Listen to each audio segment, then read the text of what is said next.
दोस्तों जुगल sir online classes में आपका हार्दिक स्वागत है। जैसा कि आप देख रहे हो, मैं यहाँ पर जो है आपको क्लियर बता देता हूँ कि इलेक्ट्रिशियन मेंटेनर ट्रेड का जो है मैं पेपर पर डे आपको रोज़ाना डाल रहा हूँ। इसमें 17 फरवरी 2020 का पेपर अपडेट में दे रहा हूँ। इसमें पहले 15 क्वेश्चन मैं बता चुका हूँ, दूसरे 15 मैं बता चुका हूँ, पिछले वीडियो में देख सकते हो। तीसरे भी करा दिए मैंने 15 क्वेश्चन, ठीक है। और नेक्स्ट जो है आज चौथे नंबर के 15 क्वेश्चन मैं कराऊंगा, जो कि 46 से लेकर के 60 तक के होंगे। कितने तक के? 60 तक के। तो 46 से 60 तक का होगा। तो उम्मीद है ये सारी की सारी बातें आपके समझ में आ रही होगी। तो अपन चलते हैं क्वेश्चन की ओर, ठीक है। चलिए नेक्स्ट क्वेश्चन नंबर अपना 46। तो 46 नंबर के क्वेश्चन पर चलते हैं। चलिए ये लीजिएगा क्वेश्चन नंबर 46। अब क्वेश्चन नंबर 46 में क्या है, क्वेश्चन ध्यान से देखना। ये रहा, ध्यान से देखिए क्वेश्चन नंबर 46। देखिए इधर आ जाइए। अब करते हैं अपन शुरू। तो यहाँ पर ध्यान से देखना। तो क्वेश्चन नंबर 46 की अगर बात करते हैं तो ये रहा कि यदि यदि 15 ओम, 20 ओम व 35 ओम के 3 प्रतिरोध श्रेणी क्रम में संयोजित हैं तो कुल प्रतिरोध की गणना कीजिए। करो भाई कुल प्रतिरोध की गणना। आपको तो पता है यहाँ अच्छी तरह से कि सीरीज की जब कंडीशन आती है तो आर टी बराबर होता है, तो क्या होता, R1 होता है प्लस R2 होता है प्लस R3 होता है। याद होगा आपको इस तरह से सारी की सारी चीज़ें, तो ये चीज़ लगेगी, ठीक है ना। तो ये फॉर्मूला जो है आपको मैंने बता ही दिया। तो इसमें कुछ नहीं करना, अब आर टी का मान रखना। तो आर टी का मान ही यहाँ पर 15 प्लस 20 प्लस और 35 और इन तीनों को जोड़ देना, तो बराबर इन तीनों का योग आता है 70 ओम। इसमें कौन सा आंसर है? पहला नंबर का आंसर, बिल्कुल सही है। तो ये आपका आंसर था। चलिए नेक्स्ट क्वेश्चन अपन आगे बात करते हैं। तो यहाँ पर बात की जाएगी 40। देखिएगा अगला क्वेश्चन आपके लिए रहा 47 में बात करते थे। एक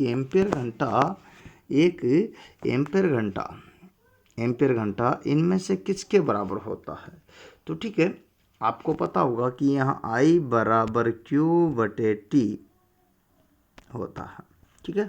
I बराबर Q बटे T, तो आवेश में प्रवाह की दर विद्युत धारा कहलाती है। तो Q बराबर क्या होता है? IT होता है। Q बराबर क्या होता है? IT होता है। जब Q बराबर, तो ये यहाँ यही पूछ रहा है कि किसके बराबर होता है। तो यहाँ पर आपको आंसर देना है, क्योंकि ये Q कुलाम जब यहाँ पर दिया गया किसके बराबर होगा, तो ये चीज़ चेक करनी है अपन को। तो I बराबर Q बटे T होता है, तो Q बराबर क्या होता है? IT। तो अपने पास एक ही चीज़ बच जाती है, Q बराबर I और T। अब आपको अच्छी तरह से पता है, यहाँ अगर बात करते हैं तो IT, टी का मतलब होता है समय, और समय जो है घंटे में। या आई का मतलब एम्पियर, तो एम्पियर एक है ना। अब घंटे में समय है, तो एक घंटे में देखिएगा उसको सेकंड में बदलने के लिए एक घंटे को मिनट में बदला तो 60, फिर मिनट में बदला तो सेकंड में बदला तो 60, ये हो जाता है। अतः सीधा सीधा यहाँ यूँ आ जाता है, इन दोनों को अगर गुणा करते हैं तो 3600। कितना आ जाता है? 3600। और वो ये है कि यहाँ आवेश का मात्रक क्या आएगा? कुलाम। क्या आएगा? कुलाम। तो देखिए ध्यान रखना, आवेश का मात्रक कितना आएगा? कुलाम। तो इसको इससे गुणा करते हैं, तो एक के से कोई भी संख्या गुणा करने पर वही आएगा। तो 3600 कुलाम जो है इसका सही आंसर हो जाएगा। और I बराबर Q बटे T इस फॉर्मूले से ये आया है, ठीक है, जो कि पहला नंबर का ही है। तो बिल्कुल सही है। नेक्स्ट क्वेश्चन आपके लिए रहा आपकी स्क्रीन पर, ठीक है। चलिए आगे बात करते हैं। छत के, देखिएगा 48 वाला है। छत के पंखे को फर्श से ऊपर लटकाया जाना चाहिए। कितनी दूरी पर ऊपर लटकाया जाना चाहिए? तो छत का जो पंखा है उसको फर्श से जो है 2.75 मीटर की ऊंचाई होनी चाहिए, जो कि है ना यहाँ पर BIS के अनुसार होनी चाहिए। BIS का मतलब होता है ब्यूरो ऑफ इंडियन स्टैंडर्ड, भारतीय मानक संस्थान के अनुसार। भारतीय मानक संस्थान के अनुसार अगर बात करते हैं, संस्थान के अनुसार, जो है इसकी यहाँ जो ऊंचाई होनी चाहिए कि कितना ऊंचा पंखा लगा रहे हैं वो 1 पॉइंट कितना होना चाहिए, या सॉरी 2 पॉइंट कितना होना चाहिए, 75 मीटर की, आपको पता है।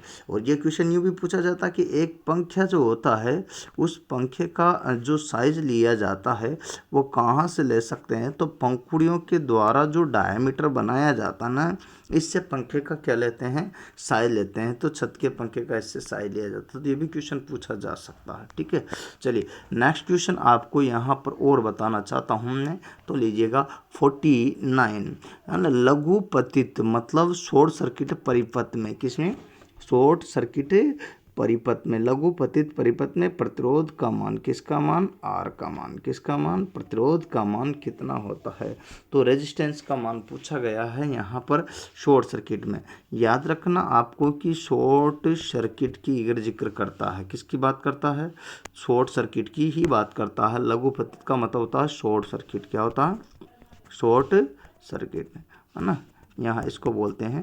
तो ये शॉर्ट सर्किट होता है। और शॉर्ट सर्किट की अगर बात करते हैं तो शॉर्ट सर्किट में यहाँ पर आई का मान जो होता है वो होता है अनंत, क्या बोलते हैं। और प्रतिरोध का मान जो होता है वो होता है 0। तो आंसर क्या होगा, 0। जबकि शॉर्ट की जगह यहाँ ओपन हो जाता है कि ओपन सर्किट में, खुला पतन में, है ना।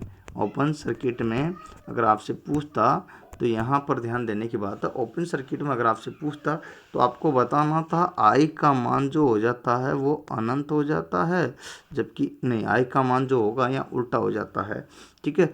उल्टा, उल्टा का मतलब है यहाँ पर ध्यान देना, हाँ। तो यहाँ आई का मान क्या होता, प्रतिरोध क्या हो जाता है यहाँ पर, उसमें अनंत हो जाता, और आई का मान क्या हो जाता, शून्य हो जाता। धारा का मान किसमें, ओपन में धारा तो प्रवाहित शून्य हो जाएगी, और यहाँ प्रतिरोध क्या हो जाएगा, अनंत हो जाएगा। तो ये चीज़ आपको ध्यान रखनी ही पड़ेगी। उम्मीद है ये सारी बातें आपको पसंद आएगी। तो इनको प्लीज़ लाइक, सब्सक्राइब, शेयर करना अपने दोस्तों को, जिससे ज़्यादा से ज़्यादा इस वीडियो का लाभ सब लोग उठा सके, है ना। तो ये चीज़ आपको ध्यान रखनी पड़ेगी। तो लिखिएगा, देखिएगा नेक्स्ट नंबर 50 नंबर का क्वेश्चन ये रहा आपकी स्क्रीन पर।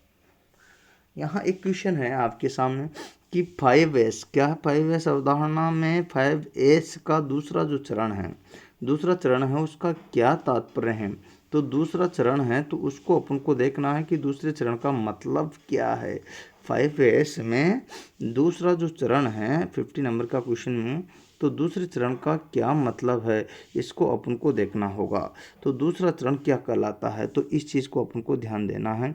तो दूसरा चरण आपका जो है यहाँ 3-4 चीज़ें दी गई है। तो दूसरा चरण कहलाता है ना, सिस्टमेटिक, है ना, अरेंजमेंट्स, मतलब क्रमबद्ध व्यवस्था।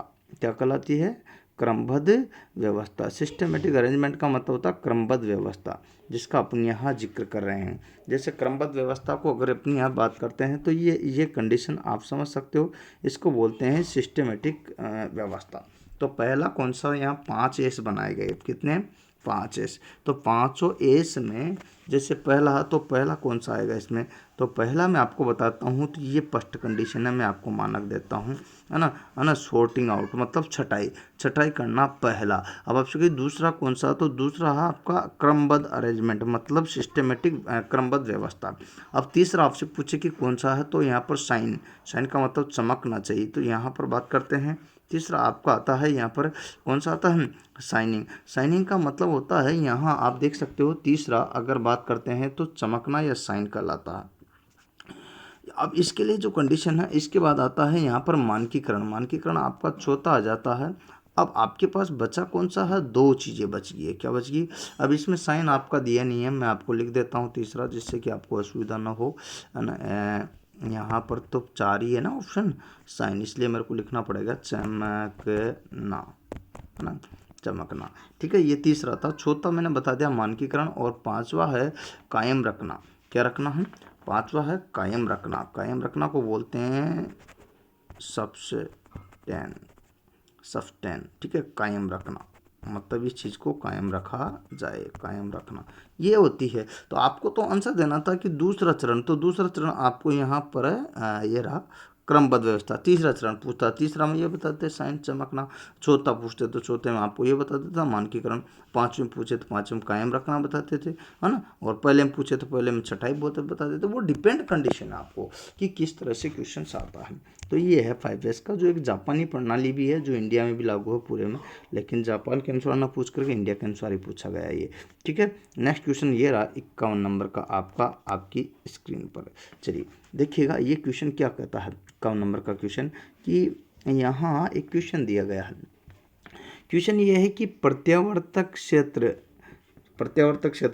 अल्टरनेटर फील्ड को एक डीसी स्रोत द्वारा उत्तेजित किया जाता है तो सामान्यतः एक होता है किसके द्वारा, डीसी स्रोत द्वारा उत्तेजित किया जाता है। तो अल्टरनेटर को उत्तेजित करने के लिए डीसी स्रोत का प्रयोग करते हैं तो वो क्या होता है उसके बारे में पूछा गया है। तो आपको यही बताना है कि यहाँ पर जो पूछा गया है वो कौन सा होता है। तो यहाँ एक एक चीज़ को क्लियर करना। तो यहाँ पर अल्टरनेटर द्वारा उत्तेजक होता है, तो यहाँ आपको बताना है डीसी शंट एंड कंपाउंड जनित्र जो होता है ये एक उत्तेजक का कार्य करता। उत्तेजक का मतलब होता है यहाँ एक्साइटर क्या होता है, एक्साइट, है ना। यहाँ पर बात करते हैं तो एक्साइटर जो है एक उत्तेजक का कार्य करता है। तो इस तरह से आपको ध्यान रखना है। तो उत्तेजक के लिए जो डीसी शंट या कंपाउंड जनित्र का उपयोग किया जाता है, या तो शंट का प्रयोग करेंगे, है ना, या फिर कंपाउंड जनित्र का प्रयोग किया जाता है। किसका, यहाँ पर डीसी शंट आपने देखा ही होगा, इन्वर्टर का उपयोग नहीं करते हैं उत्तेजक के रूप में, है ना। यहाँ पर एसी मोटर का भी नहीं करते, डीसी जनित्र का भी। जो डीसी जनित्र में तो ये भी आ गया, डीसी जनित्र में शर्त तक कौन सा आता है, तो ये देखना है आपको। और यहाँ यही चीज़ें, अब एक्साइटर तो होता है लेकिन होता क्या है, तो एक्साइटर एक शंट या कंपाउंड जनित्र तो होता है, लेकिन लगभग जो है यहाँ ये कितना वोल्टेज उत्पन्न करता है, तो 120 वोल्ट से लेकर के 250 वोल्टेज तक ये उत्पन्न करता है ना। ध्यान रखना ये बात, 120 से लेकर के, है ना। ये रोटर की शाफ्ट पर लगाया जाता है। किस पर लगाया जाता है, रोटर की शाफ्ट पर लगाया जाता है ना। एक्साइटर अल्टरनेटर की फील्ड को उत्तेजित करने का कार्य करता है, फील्ड को उत्तेजित करने का कार्य करता है, जिसे अपन यहाँ पर देखिएगा उत्तेजक या एक्साइटर भी कहा जाता है। और ये आप अच्छी तरह से जानते होंगे, नहीं जानते हो तो ये आर्मेचर होता है। क्या होता है, ये आर्मेचर के किस क्रम में लगा रहता है, ध्यान रखना। शंट है भाई, कंपाउंड तो दोनों क्रम होगा, लेकिन शंट की अगर बात करते हैं तो ये जो है ना शंट वाला, ये आपके जो समांतर क्रम में लगा रहता है। किस क्रम में, समांतर क्रम में। तो ये आपके यहाँ पर जो है ना इस टाइप से ये आपको यहाँ जो है किस क्रम में लगा रहता है, समांतर क्रम। तो इस तरह से अपन बात करते हैं। तो ये कंडीशन आप समझ सकते हो, यहाँ वीटी रहता है, क्या रहता है, वीटी कर। ये बात तो आपको समझ में आई गई होगी। आगे बात करते हैं अपन, यहाँ क्वेश्चन नंबर अगला 52 नंबर का क्वेश्चन है आपका। और 52 नंबर का क्वेश्चन क्या कहता है, एक आरएलसी परिपथ में कला कोण यानी फेज एंगल अग्रगामी हो। अग्रगामी का मतलब होता है यहाँ लैगिंग, एक तो होता है लैगिंग होता है, एक लीडिंग होता है। दो प्रकार के होते हैं, एक तो लैगिंग होता है और एक लीडिंग होता है। तो अपन यहाँ उसी का ही जिक्र कर रहे हैं। तो लैगिंग क्या होगा, लीडिंग क्या होगा, इसके बारे में। तो यहाँ पर 3 स्टेप आती। तो आपको पहला आंसर तो इसका जो होगा वो ये होगा। अब जिधर मुंह खुला रहता है वो बड़ा होता है, इस चीज़ को तीर को समझ लो। और जिधर जो छोटा होता है तो उधर क्या होता है, बंद होता है। ये बात आपको क्लियर कर लेना है। तो बड़ा और छोटा क्लियर हो गया आपको। चलो ये बात तो आपको स्पष्ट समझ में आई गई। तो बड़ा और छोटा इसका समझ लेना। तो इसका आंसर ये होगा, लेकिन क्यों होगा अब मैं स्पष्ट करना चाहता हूँ आपको कि ऐसा होगा क्यों। तो यहाँ पर 3 तरह की कंडीशनें होती है। एक तो होती है पहले नंबर की जिसे बोलते हैं, तो यहाँ पर पहला नंबर का जो होता है वो होता है यूनिटी। क्या होता है, यूनिटी, है ना। अब यूनिटी में क्या होता है कि यहाँ जो कंडीशन देख रहे हो ना, ये यूनिटी की कंडीशन है। एक्सएल जो होता है वो एक्स सी के बराबर होता है। क्या होता है, एक्स एल बराबर होता है एक्स सी के। तो यहाँ एक्स एल बराबर एक्स सी, या फिर यूनिट बात समझ, इसको यूँ भी लिख सकते हैं, है ना, एक्स सी बराबर एक्स एल, ये भी लिख सकते हैं, ठीक है, एक्स, है ना। तो यहाँ पर कैपेसिटिव एंड रिएक्ट यहाँ पर बात करते हैं, देखिएगा जिनका बात करते हैं तो कैपेसिटिव रिएक्टेंस या फिर इंडक्टिव रिएक्टेंस। इंडक्टिव को एल से लिखते हैं, सी का मतलब होता है कैपेसिटिव। तो ये दोनों बात होगी आपको। तो ये यूनिटी के लिए है, किसके लिए, अब यूनिटी के लिए ये आपको पता है यूनिटी में क्या होता है, इकाई, तो ये एक लिखा हुआ तो बात यही है, तो यूनिटी का पूछता तो ये आ जाता। लेकिन यहाँ अगर यूनिटी का न पूछ करके आपसे किससे पूछा गया है, ये ध्यान रखना। अब एक्स सी और एक्स एल है, तो ये आपका आता है यहाँ पर कौन सा आता है, लीडिंग का। किसका आता है, लीडिंग का, मतलब कैपेसिटर वाला जो है अधिक रहता है और इंडक्टर कम रहता है, तो यहाँ पर जो होगा उस कंडीशन को बोलते हैं यहाँ पर अग्रगामी। क्या बोलते हैं, अग्रगामी, ठीक है। और यहाँ लास्ट में एक और चीज़ आती है जिसको बोलते हैं, अगर एक्स सी और एक्स एल में अंतर देखो, इस तीर का देखना, यहाँ मैं तीर जो बदल रहा हूँ ये अंतर हो गया, तो ये कहलाएगा अपना लैगिंग। क्या कहलाएगा, लैगिंग। इसको बोलते हैं अपन लैगिंग, जो कि पश्चिगामी आता है। ये चौक में होता है, किस में होता है, चौक, कोयल, कुंडली में। जबकि ये जो होता है ये अग्रगामी वाला कहाँ गया, ये अग्रगामी वाला ये कैपेसिटर में होता है। किसमें, कैपेसिटर में, है ना, संधारित्र में, या फिर कंडेंसर की बोल सकते हो, ठीक है। तो ये बात आपको समझ में आई गई होगी, ठीक है। नेक्स्ट क्वेश्चन आपका ये रहा आपकी स्क्रीन पर। मैं एक एक क्वेश्चन को क्लियर करते हुए आगे बताने की कोशिश कर रहा हूँ, जिससे आपको कोई परेशानी ना हो। 53 नंबर का क्वेश्चन यूँ कहता है कि यहाँ डायनामो प्रकार के, कौन से प्रकार के, डायनामो प्रकार के माप यंत्रों में, कौन सा प्रकार के यहाँ पर बात कर रहे हैं अपन, डायनामो।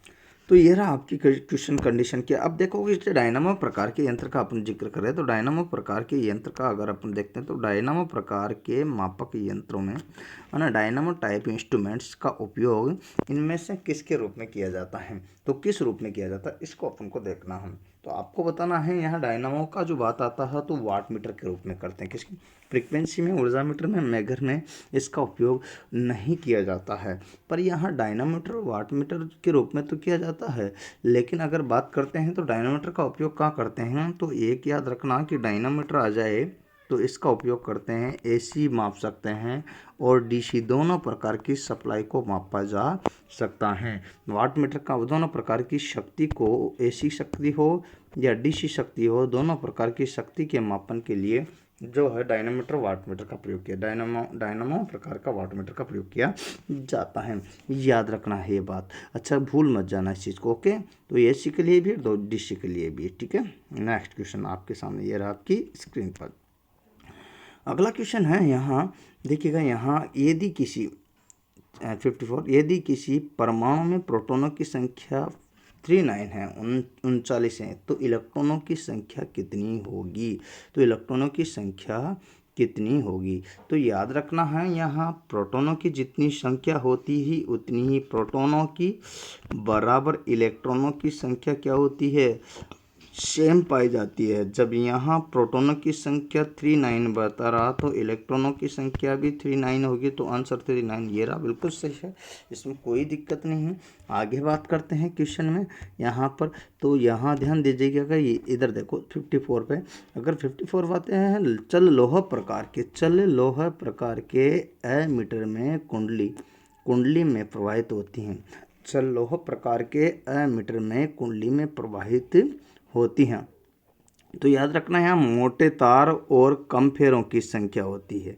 कुंडली में मोटे तार और फेरों की संख्या, टर्न की संख्या क्या होती है, लपेट की संख्या क्या होती है, कम होती है। परिणाम स्वरूप रेजिस्टेंस भी क्या होता है, कम होता है। क्या होता है, कम होता है। तो याद रखना ये बात तो। लेकिन यहाँ पर आपको बताता है कि चल लोह मतलब AMI, चल लोह का मतलब होता है AMI, AMI का मतलब होता है मूविंग आयरन, और मूविंग आयरन को बोलते हैं चल लोह। तो AMI टाइप जो होते हैं उसमें बात करते हैं तो ये स्टेप तो होगी, लेकिन इसका यूज करते हैं अपन AC के लिए भी और DC के लिए भी। तो AC मापे या DC मापे, दोनों प्रकार के मीटरों में इसका उपयोग किया जाता है, जिसमें तार मोटे होते हैं, फेरों की संख्या, टर्नों की संख्या कम होती, वाइंडिंग वही एनिल्ड कॉपर होती है। क्या होती है, एनिल्ड कॉपर की जो है इसमें प्रयोग में लाई जाती है, कुंडन की अगर बात करते हैं।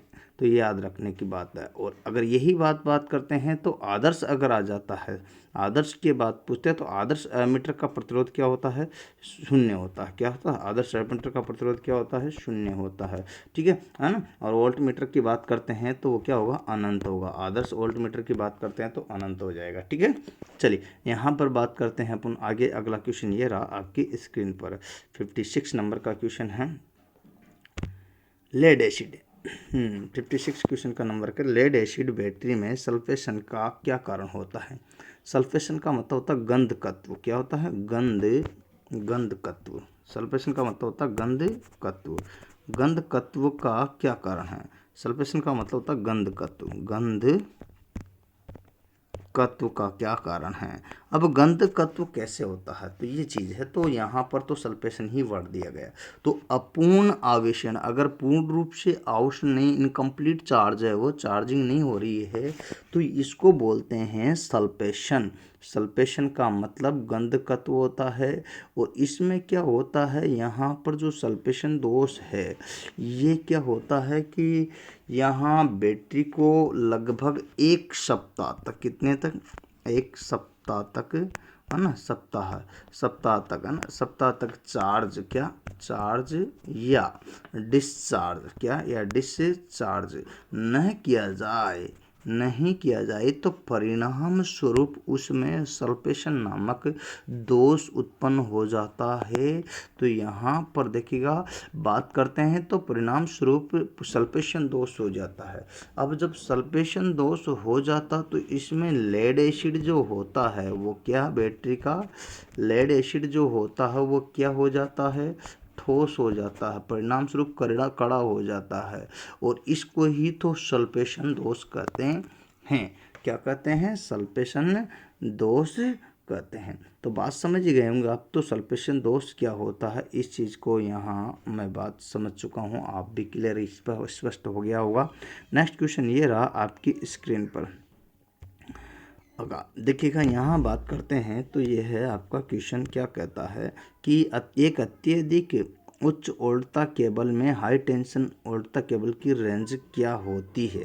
तो ये चीज़ आपको ध्यान देना है कि हाई टेंशन जो केबल है उसकी वोल्टता रेंज होती क्या है, इस चीज़ को आपको क्लियर करना है। तो देखते हैं, इसी चीज़ को अपन क्लियर करते हैं। चलिए, ध्यान देने की बात है, क्वेश्चन आपका क्लियर, थोड़ा सा इसमें ध्यान दीजिएगा क्योंकि इसमें 2 क्वेश्चन में थोड़ी प्रॉब्लम है। ध्यान दीजिए, यहाँ अति अधिक उच्च वोल्टता केबल है, इसको हिंदी में इंग्लिश में लिख रखा हाई टेंशन, जबकि यहाँ हाई नहीं आएगा, एक्स्ट्रा हाई टेंशन आएगा, एक्स्ट्रा हाई टेंशन। इसमें एक्स्ट्रा नहीं लिखा इंग्लिश वाले में, तो इसको बोलते हैं ई एक्स्ट्रा हाई टेंशन केबल। तो ये चीज़ आती लिखी हुई, तो कि इसमें नहीं लिखी हुई, गलत है ये। अब इसके अनुसार आंसर दे रखा है इसने माना है अत्यधिक हाई टेंशन। तो अपनी DMR सिंह जो माना है वो अत्यधिक के अनुसार मांगा, जो साफ साफ लिखा हुआ। तो इसके अनुसार तो ये जो 33 से लेकर के यहाँ पर इसके अनुसार जो दिया गया ना, क्या दिया गया है यहाँ पर, ये देखिएगा, अगर बात करते हैं तो इसके अनुसार जो दिया गया है वो 33 से लेकर, कहाँ से, ये 33 से लेकर के 66 किलोवाट, 33 किलोवाट से लेकर के 66 किलोवाट, अर्थात 33,000 वोल्ट से 66,000 वोल्ट तक ये दिया गया। तो ये बिल्कुल सही है, परंतु किसके अनुसार है, ये सही हिंदी के अनुसार, इंग्लिश के अनुसार ये सटीक और सही नहीं। चलिए मैं सारा स्पष्ट कर दूं आपको, परेशान नहीं होता। लो टेंशन क्या बोलते हैं इसको, पहला नंबर का अपन बात करते हैं तो लो टेंशन की अगर बात करते हैं तो मैं आपको यहाँ पर लो और टेंशन, ठीक है, निम्न है ना, देखिएगा टन केबल, लो टेंशन केबल की अगर बात करते हैं तो ये आपको ध्यान रखना है, ये होती है 1 kV, है ना, 1 kV तक। 1 kV का मतलब 1000 किलोवाट तक, कहाँ तक, 1000। तो ये तो लो टेंशन। अब बात आती है हाई टेंशन, तो HT ST केबल, ठीक है, मैं केबल भी लिख देता हूँ साथ में, ST केबल, ठीक है। तो ST केबल की बात करते हैं तो 1 kV 1000 किलो वोल्ट से लेकर के यहाँ जो होती है 11 kV तक का ये होता है। कितना? 11 kV मतलब 11,000 वोल्टेज, ठीक है। ये क्या होता है? ST। अगर इंग्लिश के अनुसार आंसर देते तो ये आना चाहिए था, लेकिन इंग्लिश के अनुसार है ही नहीं, हिंदी के अनुसार है, ठीक है। तो यहाँ पर आपको ध्यान रखना। नेक्स्ट अगर बात आती है तो सुपर हाई टेंशन, तो यहाँ पर बोलते हैं सुपर हाई टेंशन, या यूँ बोल सकते हो तो यहाँ पर बात करते हैं super tension cable, super tension यहाँ पर केबल। तो सुपर टेंशन केबल समझ सकते हो इसको, या श्रेष्ठ वोल्टता केबल समझ सकते हो। ये जगह नहीं होती, मैं बोल रहा हूँ, उसको लिख लेना आप। श्रेष्ठ वोल्टता केबल या सुपर टेंशन केबल यहाँ पर बात करते हैं तो ये 11 kV से कितनी होती है? 11 kV से लेकर के 33 kV तक। कितने तक? 33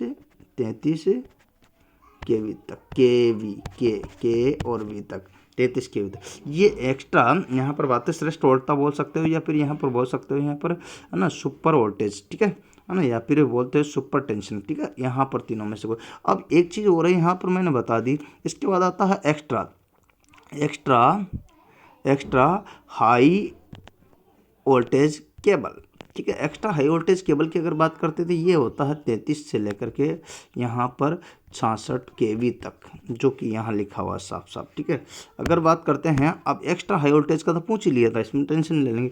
अब एक और आता है जिसको बोलते हैं यहाँ ESHT, मतलब क्या होता है यहाँ पर ध्यान दीजिएगा। इसकी बात बोलते हैं तो ये होती है 66 kV से लेकर के और 132 kV तक, 132 kV का। इसको बोलते हैं ऑयल इसको क्या बोलते हैं? इस वाली को ऑयल फील्ड एवं गैस प्रेशर केबल, या फिर अति श्रेष्ठ वोल्टता केबल, या फिर बोलते हैं अति श्रेष्ठ वोल्टता केबल, श्रेष्ठ वोल्टता केबल। ये आपको ध्यान रखना है। तो इसका आपको लास्ट तक मैंने बता दिया, तो सभी का विस्तार से बता दिया है। उम्मीद है बात आपको समझ में आ रही है। चलिए नेक्स्ट क्वेश्चन आपके लिए रहा आपकी स्क्रीन पर। तो इस स्क्रीन पर जो क्वेश्चन है वो क्या कह रहा है, देखिए ध्यान से कि ये रहा 58। 3 फेज इंडक्शन मोटर का स्टेटर निम्न में से किसके समान होता है? याद रखना यहाँ अल्टरनेटर की संरचना और 3 फेज इंडक्शन मोटर की संरचना एवं कार्यप्रणाली लगभग समान होती हैं। संरचना और कार्यप्रणाली अल्टरनेटर, 3 फेज इंडक्शन मोटर, या फिर स्क्वायर केज, या फिर अपने क्या नाम स्लिप रिंग मोटर, या फिर अपने क्या नाम से जो है सिंक्रोनस मोटर की संरचना और कार्यप्रणाली लगभग क्या होती है? इन दोनों की, अल्टरनेटर की और 3 फेज इंडक्शन मोटरों की क्या होती है? संरचना और कार्यप्रणाली लगभग समान होती है। तो अतः यहाँ पर आंसर आपका क्या होगा? यहाँ प्रत्यावर्तक। क्या आंसर होगा? प्रत्यावर्तक, जिसका जिक्र मैं यहाँ पर कर रहा हूँ। तो ये आपको ध्यान रखना है, तो प्रत्यावर्तक होगा, है ना। तो ये चीज़ आपको ध्यान रखिएगा। और यहाँ अगर बात करते हैं तो इसमें जो मुख्य भाग होता है, स्थिर वाला भाग ही तो स्टेटर कहलाता है, जो स्थिर रहता है ना। और इन सभी में स्टेटर जो है स्थिर वाला भाग है, क्या है। लेकिन अगर बात करते हैं कि घूमने वाला रोटेट करने वाला भाग कौन सा होगा, तो रोटर होगा। क्या होगा? रोटेटिंग करने वाला भाग होगा रोटर। क्या होगा? रोटर। ये रोटेटिंग करता है, क्या करता है ना, जो घूमता है। इसमें ध्यान देने की बात है। तो इनमें अल्टरनेटर में हो या फिर इसमें क्या नाम से 3 फेज इंडक्शन मोटर हो, रोटर घूमता है, स्थिर भाग स्टेटर होता है, जो अल्टरनेटर और 3 फेज इंडक्शन मशीन मोटर का लगभग समरूप अर्थात समान होता है। चलिए नेक्स्ट क्वेश्चन आपके लिए यह आपकी स्क्रीन पर। चलिए आगे 59 प्राथमिक चिकित्सा में ABC से क्या दर्शाते हैं? तो एयरवेज, ब्रीथ गैस और सर्कुलेशन, इन तीनों का मतलब होता है, जो कि आपको यहाँ पर प्राथमिक चिकित्सा से संबंधित है। अब आपको कन्फ्यूजन ये होता है कि ये क्या होता है एक्चुअल में। प्राथमिक चिकित्सा में जब कोई अचानक ही कोई का एक्सीडेंट हो जाता है तो उसमें क्या करोगे? तो पहली चीज़ तो ये देखोगे उसका वायु मार्ग सही तरह से है कि नहीं, तो उसको वायु के लिए मार्ग दिया जाए, ठीक है। ब्रीफ के श्वास दिया जाए, कृत्रिम श्वसन। तो क्या दूसरा नंबर पर क्या होता है? श्वास देना। क्या होता है? श्वास, है ना, लेना, कि श्वास ले रहा कि नहीं ले रहा, ये प्राथमिक चिकित्सा में देखना होता है ना। फिर उसके बाद में उसका सर्कुलेशन हो रहा कि नहीं हो रहा, तो उसका सर्कुलेशन का मतलब होता है प्रसार, तो प्रसार हो रहा कि नहीं हो रहा। ये सारी तीन चीज़ें जो है बहुत ज़रूरी है प्राथमिक चिकित्सा में ABC से। क्या होता है? ABC से। तो याद रखना है बात, ठीक है। नेक्स्ट क्वेश्चन आपके लिए रहा लास्ट, जो कि आपकी स्क्रीन पर है। अगर बात करते हैं अपन यहाँ तो ये लीजिएगा 60 नंबर का 60 नंबर का जो लास्ट क्वेश्चन है इसका पार्ट नंबर 4 का लास्ट क्वेश्चन है। ठीक है, बात करते हैं। तो यहाँ पर ये निम्न में से कौन सा VFD का सही रूप है? VFD का सही रूप है वैन, यहाँ पर है ना, variable frequency drive. Variable frequency drive, यहाँ पर ड्राइव वेरिएबल मतलब होता है परिवर्तनीय आवर्ती ड्राइवर, ये है इसका पूर्ण रूप। ठीक है, तो जो कि VFD का है, किसका है? VFD का वेरिएबल फ्रीक्वेंसी ड्राइव, तो वेरिएबल का परिवर्तनीय आवर्ती ड्राइव, ये इसका पूरा फॉर्म होता है जिसे VFD के नाम से जाना जाता है। उम्मीद है दोस्तों इस सारा का सारा जो वीडियो मैं बना रहा हूँ इनको आप अपने दोस्तों को शेयर कर रहे होंगे, लाइक कर रहे होंगे और सब्सक्राइब करने के लिए बोल रहे होंगे। नए दोस्त ज़रूर सब्सक्राइब कर लीजिएगा। सभी प्रकार की कोई भी दिक्कत आए तो आप कमेंट में भी कर सकते हो, मेरे को है ना कमेंट कर सकते हो, जिससे कि मैं आपको कोई भी मैसेज पहुंचा सकूं। इसके अलावा दोस्तों कोई भी प्रॉब्लम हो आप तो मुझे शेयर कर सकते हो। अच्छा, मैं आपको एक और बात बताता हूँ, ये रोज़ाना वीडियो आ रहे हैं, आप कंटिन्यूस देखते रहो ज़्यादा से ज़्यादा। इसके अलावा प्लेलिस्ट में जाकर के जो है मैंने 100 के लगभग वीडियो डाले हुए हैं, उनको भी देख सकते हो इलेक्ट्रिशियन थ्योरी के। और जो आपकी किसी भी एग्ज़ाम में जिसमें थ्योरी आती है, DRDO है, भेल है, UPPCL है, टेक्नीशियन है, तो जो भी आपके टेक्निकल की पोस्ट है उनके लिए बहुत लाभकारी साबित होगा। उम्मीद है ये सारी बातें आपको पसंद आ रही होगी, तो इनको लाइक सब्सक्राइब शेयर करोगे। आज के लिए इतना ही, फिर मिलेंगे नेक्स्ट वीडियो के साथ में। जय हिंद, जय भारत, वंदे मातरम।